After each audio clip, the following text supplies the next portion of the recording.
Le pibi, le pibi, le pibi. Ça devrait peut-être interviewer mon agent pour ça, parce que je me souviens pas très bien.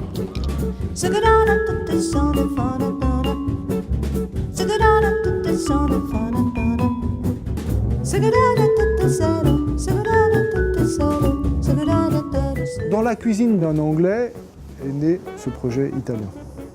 Gary qui, après avoir vu le film Amarcord. Voilà, a écrit en fait un morceau qui s'intitule In Cucina.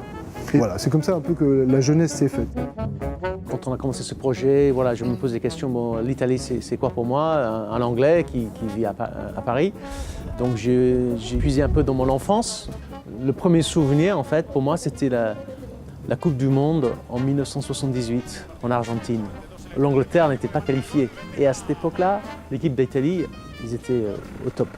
Donc avec des copains, on était obligé de se tourner vers l'Italie. Toute cette histoire-là m'a donné envie de créer un arrangement inspiré par l'hymne italien. Donc j'ai appelé cet arrangement Caosio e Bettina.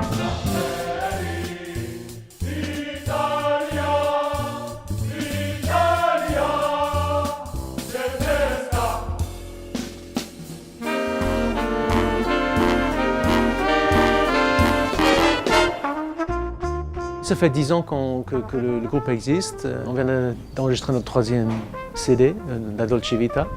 C'est un peu l'Italie à notre sauce, si j'ai envie de dire. Donc voilà, on traverse pas mal de périodes de la musique italienne. Ça part de l'opéra, Gary a arrangé des morceaux d'opéra. Il y a tout un passage dédié évidemment au cinéma, jusqu'à des chanteurs rock actuels. Come se gli angeli fossero lì a dire che sì, e tutto Au départ, il y a surtout moi et Gary qui composions et arrangions, et au fur et à mesure, il y a eu d'autres musiciens comme Gilles Relisieux, et comme Frédéric Loiseau qui ont apporté leur composition.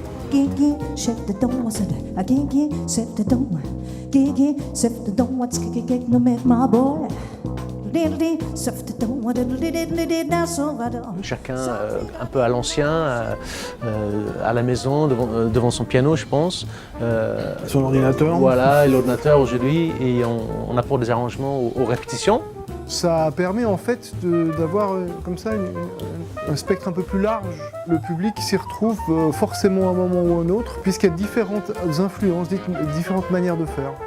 Et c'est notre vision, c'est notre manière, ça a été notre manière d'approcher ce projet.